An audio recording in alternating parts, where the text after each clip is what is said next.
if you look at the image in the background there, it looks distinctly like 1980s style of basic listing. Like it looks like, you've got the column of numbers there. You've got something that looks like computer code. You know what I think it is? I think it's gorillas.bass. It's true. Checks out. Because this would be 1981. This would have shipped with an IBM PC. Mm-hmm. All of these scenes, though, made me think THX 1138, like with the bald head. And sure. Yeah. And the stuff on the back of the head. And he's got a small head like they all did. And he's wearing the just tunic shirt. Like Thex. And they all had bad hair and bad teeth. So now he's installing the murder chip. Well, what kills me is he's got this head, and it's obviously fake, but they didn't caulk around the panel opening. Yeah, and I'm like, that's not good for waterproofing. The thing that got me about all this is that they're constantly like putting things in and out of his head, and it looks like USB drives. And I don't believe that, because he never once like puts it halfway in and then realizes it's the wrong way and then pulls it out and has to put it back in the other direction, and then immediately has to pull it back out and put it again the first way, because that's how it works. In another 11 years, they fix that, and you can put those in any direction. This is like USB-L. Yep. That makes sense. That checks out. Let's see. And apparently when he's in murder mode, it also desaturates his vision by to 30%. Because when you see him in murder mode, he's...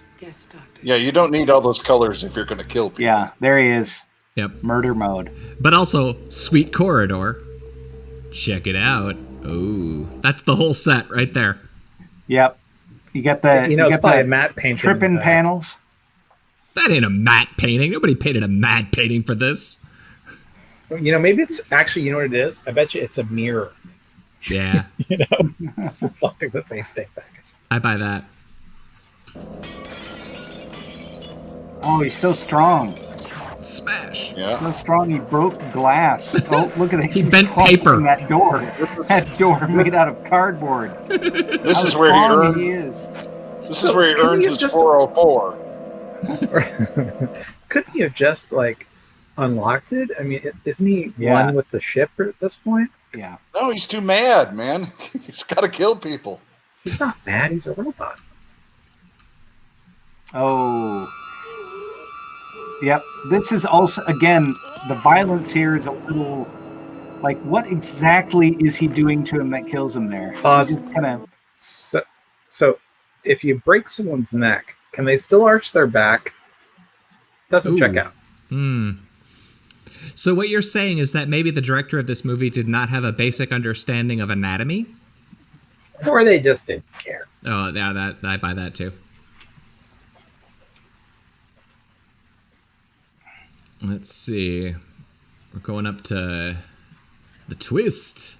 The perfect woman. Skipping right through that part. Yep. Too much boobs. Oh, wait. You missed the part where he killed Klaus. But that's okay. So he kills Klaus. There it is. Yep. The big reveal. Well, so, see how the knife is bent? Where tried to stab.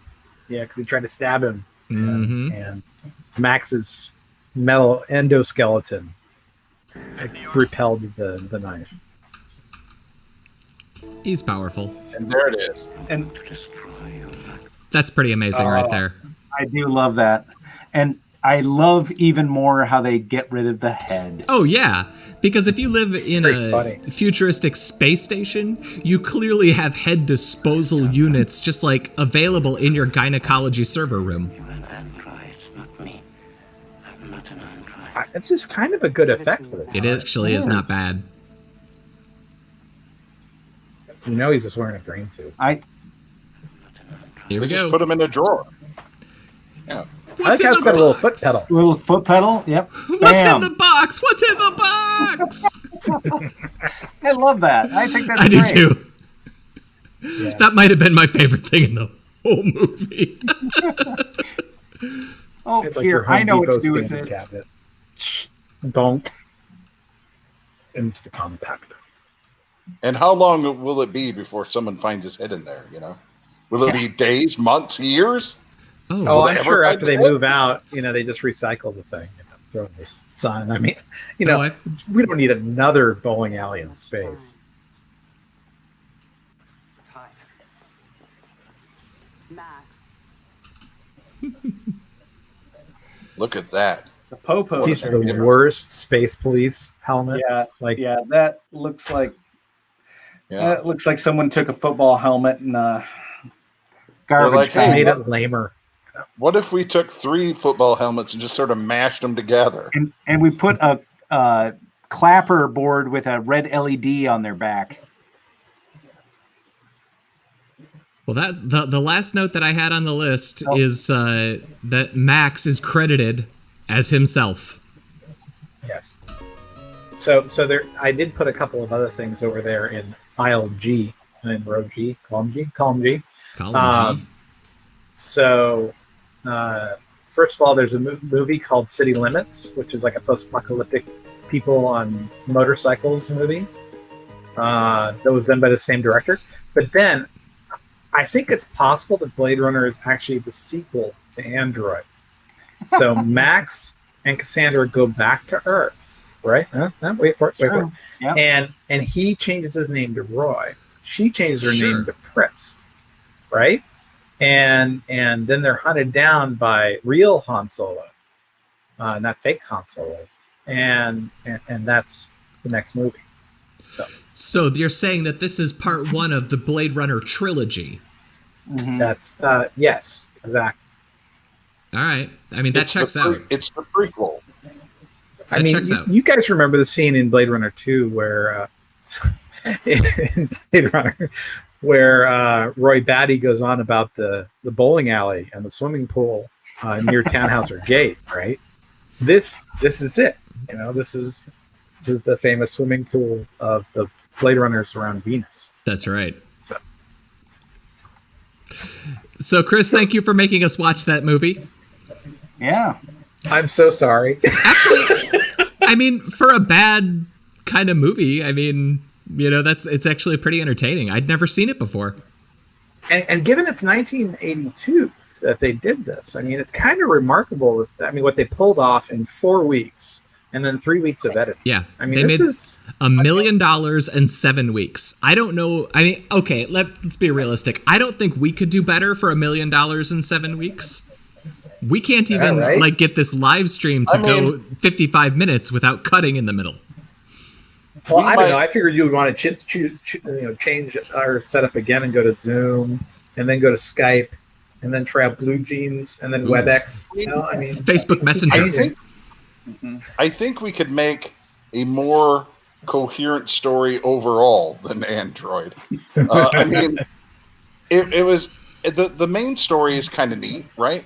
They just it was just they needed some more filler to go along with the main story. Filler But that wasn't all about their food 3D printer. That was like the Right. playing his video game. Yeah. This is a pretty standard now sci-fi premise, but I'm not sure how standard it was back then. really. Maybe we're jaded with our present day view. I mean, we've all seen Ex Machina and all that. So, Right. So true. I think we should find like a script for like an old movie or something and like try to perform it and see if we could do that. We should sweet it, like in Be Kind Rewind. Ooh. Oh yeah. I think I we bet already you the know script the for this answer. is available on. What's that? I said I think we already know the answer to this, but Rob, I'm willing to. do you think that Chris should play Potter's part from the Cybervation script? Cyberbation? Terry Bonner? Cybernate. What is this? Rob wrote a pilot years and years and years ago called Cybervation Enterprises. I thought it had like 3 episodes. Yeah, he did. Yeah, I got 3 episodes. I got printouts in a folder right over there, man. We can do it anytime. But I might have to scan them in.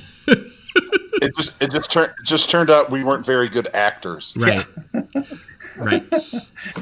I remember that distinctly. It was And actually also trying to film it during the workday also might not have been the best idea. phone kept ringing. Hey, No, hey, none of us work for that company anymore. that's true. My problem with it was I was trying to edit it, and I just couldn't edit it because the sound was just inaudible. That was the biggest problem for me. Like, I just couldn't listen to the audio. Well, folks, I think it's time for us to say goodbye. This has been episode 460 of Geeks in Space, titled Not the Androids You Are Looking For. I'm going to thank Chris DeBona. Thank you for having me. Rob Roseboom. Good night. Nate Ostendorp. See you later, Space Cowboy. That's right. And I'm going to see if the theme music works. We'll see. Oh yeah. You like that? I'm Rob Commander Takamalda. Click the buttons that make us healthy, wealthy, and wise. Bye.